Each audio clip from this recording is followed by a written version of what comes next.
Good afternoon, guys. I am Buffy from the Recovering Perfectionist Mama podcast, Grace in Progress. And if this is your first time joining us, welcome. So happy to have you. Just to give you a little bit of information about me, I'm a wife, I'm a mother, I'm a women's lifestyle creator in the Instagram, YouTube, and TikTok space. So I do a lot of lifestyle content, including marriage, family, mental health, fitness, wellness, current trends such as cycle syncing, biohacking, gut microbiome, as well as micronutrient deficiencies and things like that. My ultimate goal is to build kind of a village of women who are looking to level up and us all kind of go through this journey together. If you all are interested in that, let me know. Also, we'll potentially be opening up spots on my podcast here soon. And wanting to do some lives on TikTok. So if people have information or knowledge about that, I would definitely like to connect. Additionally, just looking to help you all live your best life, because I know we all have goals, we all have plans, we all have things that we want to do both for ourselves and for our children.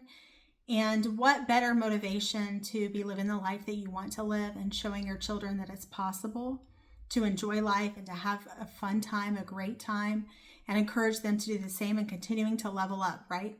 Both in our fitness, both in our mental health, both in our goals, both in our self-empowerment and self-awareness. So many fun things to do this time around, and so many fun things to just soak up and enjoy, right? So without further ado, let's talk about our next topic.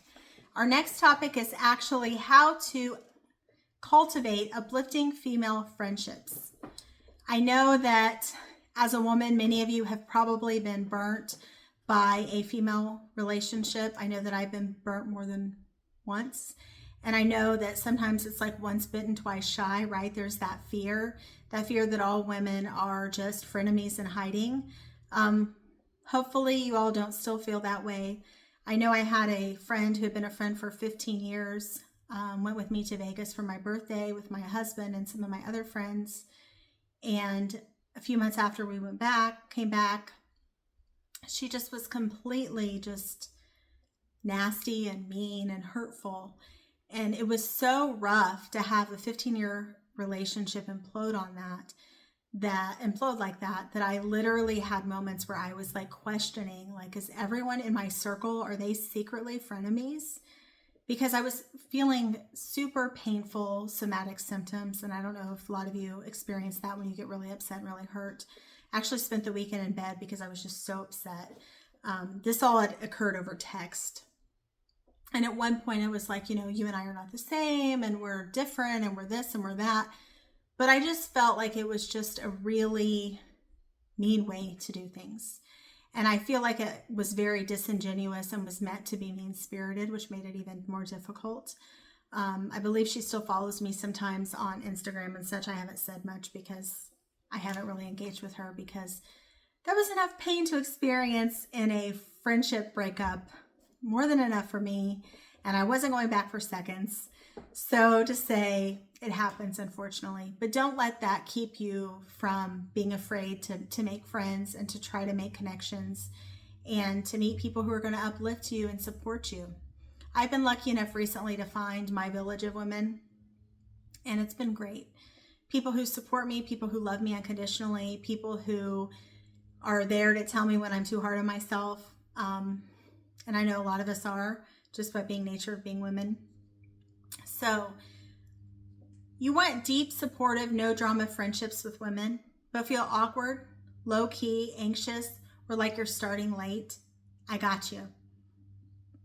This episode is your step-by-step on how to build your village. Even if you're shy, scarred, or socially drained. Real talk, real tools, real connection. So I'm one of those weird people. I'm socially awkward, but I'm also like social too, if that makes sense. Depending on the people, I do tend to talk to people because I have a grandfather who, growing up, I was super shy. And so I would hide behind him and people would talk to me and he would force me out to talk to them, which at the time I absolutely despised and hated, and it made me extremely uncomfortable.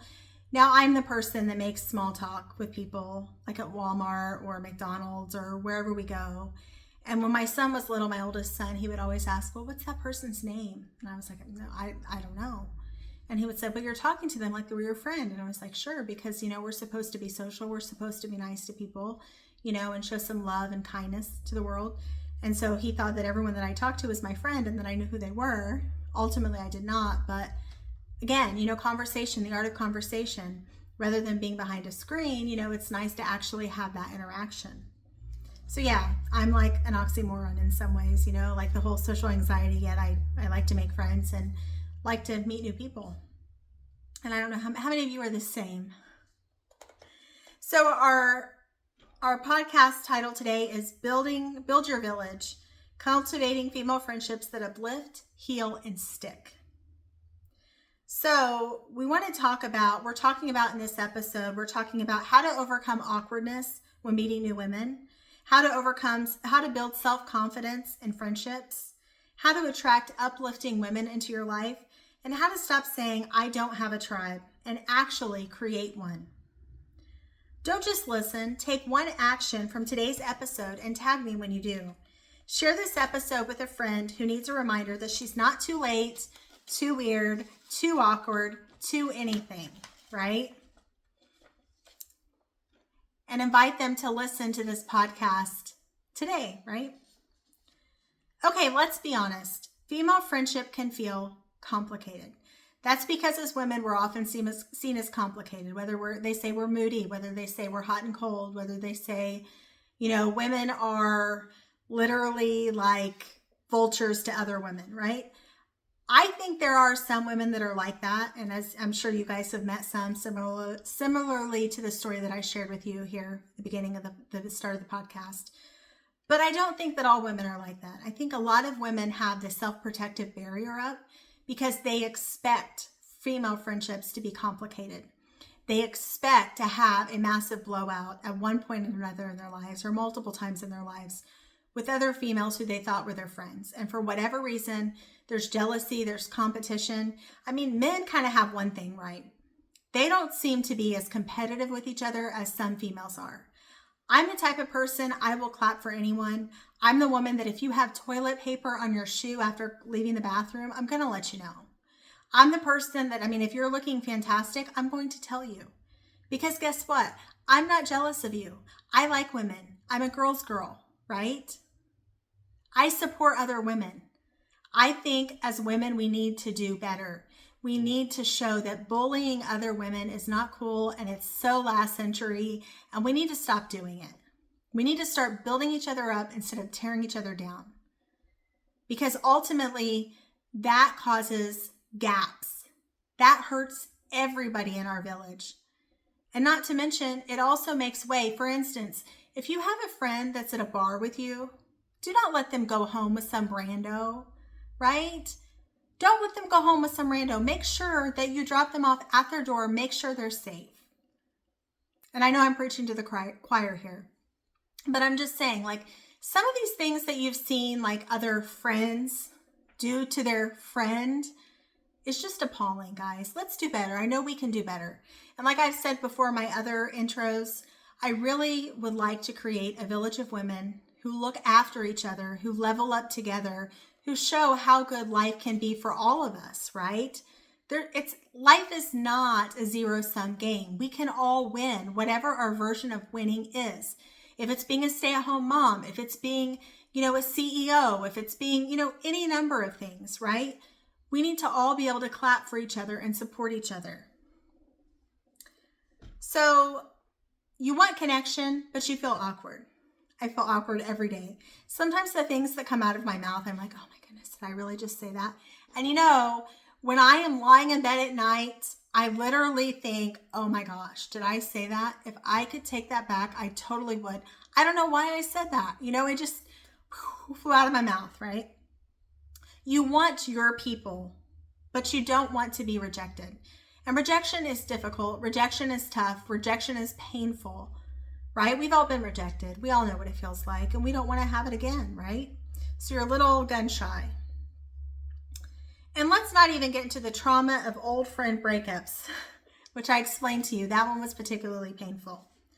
This episode is about how to actually build female friendships, that uplift, encourage, and grow with you, even if you feel like you're not good at this.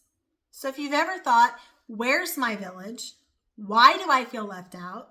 Or I just want real friends that feel like home, you're in the right place. Let's talk about it.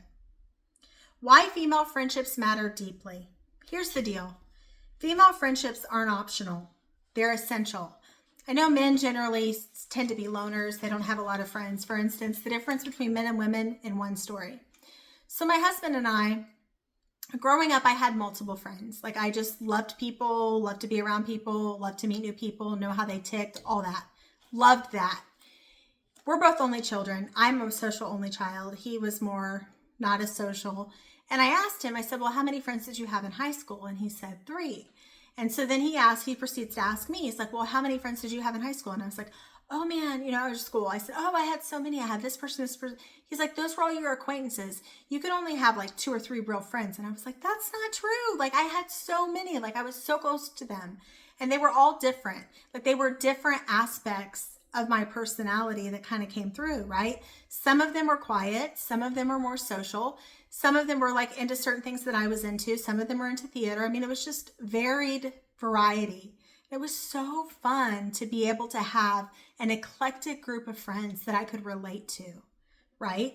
So I think women ultimately need the socialization. Men, not so much, right? I mean, maybe they'll go play golf with their buddy every once in a while, but they don't need to like decompress like women do for whatever reason. And so studies show that women with deep female friendships live longer, feel more supported, and bounce back faster from emotional pain. That is absolutely true. If you've talked to your girlfriend or your best girlfriend about, something that your significant other has done or your children has done, and you're like, oh my goodness, like I would never tell anybody this, but I'm telling you this because I have to get it out. My husband, when I say, Johnny did XYZ and I'm so upset by this and I was so embarrassed by it and I was so humiliated by it, your girlfriend is going to say, I know when my kid did blah, blah, blah, blah, blah, blah, blah, my husband was like, oh, it's not a big deal. But she's like, if you could have seen the looks in their eyes when they were watching Johnny do this. And my husband, like, he just like walked away, like disgusted, like it was my fault. And I just felt so bad. I know my husband does the same thing, honey. Yeah, I know. It's totally. Or go out with your girlfriends, like for a drink or something, and have an episode. Like one time I literally did the splits on the dance floor and I was so embarrassed. And I remember in the bathroom, all the women were comforting me because they were like, hey, been there, done that, got the t-shirt, and it was like, there was like a wet spot or something. I don't know. Plus I think I was wearing heels and I may have had a drink or two. So maybe that played part of it too. I don't know. But ultimately, women in the restroom of an outing generally are pretty supportive, aren't they? Because they know.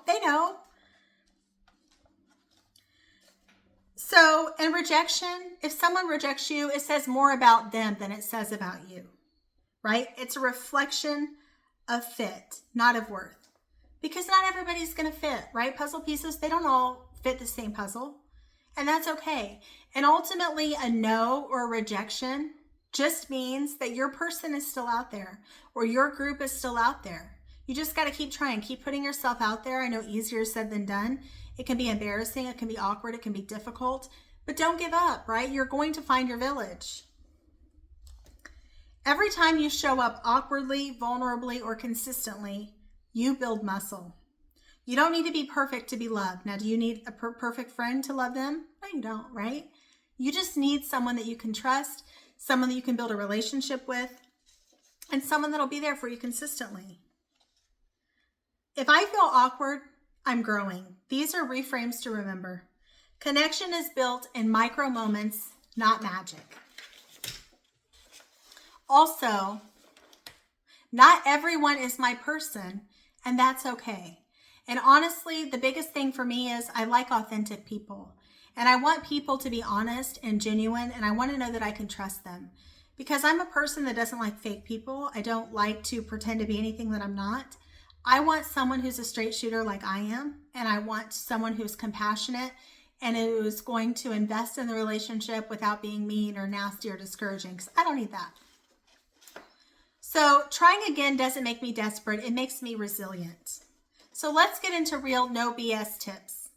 Be the friend you're looking for. Show up, support, celebrate, check in. Don't go MIA. Don't wait for perfect. Initiate what you crave. Create a friendship audit. List people in your life who energizes, who drains, who's neutral. Who do you think that you're probably going to have less contact with, right? The energy vampires, because they only come to you when they're wanting something. Start investing more in the energizers. Those are the people that are going to build you up. They're going to be there when you're struggling, whether you lose a family member, whether you are struggling at work, whether you're frustrated, you're overwhelmed, they're going to be there for you. Also, use shared spaces strategically, Join communities, local book clubs, fitness classes, online courses. I made a lot of my friends during when my children were little and they did the lap set at the library. So many friends made there. We're still friends because we still have that connection of when our children were little. Friendships thrive in repeated proximity and shared values. So try to pick people that you feel like you vibe with. Oftentimes the initial gut feeling is correct. So practice social bravery. I try to do some of these things, and sometimes people think this makes me awkward. I've complimented strangers before many times. You can DM someone you admire if you see them on social media. You can invite someone for a 30-minute walk or coffee. Coffee is a big one because that's, there's not a lot of pressure there, right? You can just enjoy your coffee, talk, chat, kind of get to know each other a little bit, and then vibe whether or not it actually works as a friendship or not, right? I mean, are they uncomfortable? Are you uncomfortable? Vice versa. Vibes are everything. Trust your instincts more than not. Trust your instincts more than not. Action builds confidence. Confidence builds connection. Anchor the invite. Instead of, we should hang out sometime. What's wrong with that? It's indefinite, right? Sometime may never come. Like what Garth Brooks say, tomorrow may never come, right? What if tomorrow never comes, right? Tomorrow never comes because the next day is today. Say, I'd love to go grab coffee next Thursday after work. You in? Or when are you available? Maybe I can look at my calendar. You can look at your calendar and we can figure out what exactly meshes for both of us. Specificity turns ideas into reality. Friendship boundaries. Uplifting doesn't mean you're always available. You don't have to be a doormat. You don't have to be almost like their on-call therapist. That's not your job. Friendship is support, yes. But you also have to protect your own interests, especially when you're just getting to know someone, until you have like a body of work, so to speak, in which you've learned that you can trust them and you feel that you can trust them. Communicate your needs without guilt. Heal friendship trauma. Write a forgiveness letter. You don't need to send it, but write what you would say to that person if you were to see them, and then let it go, right? They don't need to know that you've forgiven them. They don't need to know that, you still hurt in some ways, but you can move past it and move forward and get rid of that trauma so that you can move on to someone who's actually going to appreciate you like that person did not. Recognize that new people are not your past people. We cannot say that they're going to hurt you. You have to ultimately allow them to have a chance before you know if it's going to work out or if it's not going to work out. Celebrate the little wins. New text conversation, celebrate. Vulnerable moment shared, celebrate. First coffee meetup in a year, celebrate. Micro connections compound, right? And maybe they have some friends that would vibe with you as well, and then there's your village. Bam, ready made. Also, I don't know if Meetup's still around, but I remember when I lived in another state, I actually used Meetup and found a lot of girls also that were really amazing in the women's group. Let's talk about final words of encouragement. You are not too late to find your people. You are not too awkward. You are not too damaged. You are becoming someone who makes space for real connection, and that is bravery. And that version of you, she's a magnet. She's supported, and she's not alone anymore. If this episode spoke to you, I want you to take one bold friendship step today. Send a message. Join that group. Say hi first. Take the invite. Tag me when you do. I'm cheering you on always. Leave a review if this helped you, and send this to a friend who's building her village too. And before you know it, you'll look back and realize that it seems like you've never been without a village, because the people that comprise your village are just the people that your heart and your soul needed. Wishing you love and the best. And thank you for watching today, and I hope you have a great rest of your day. Bye-bye.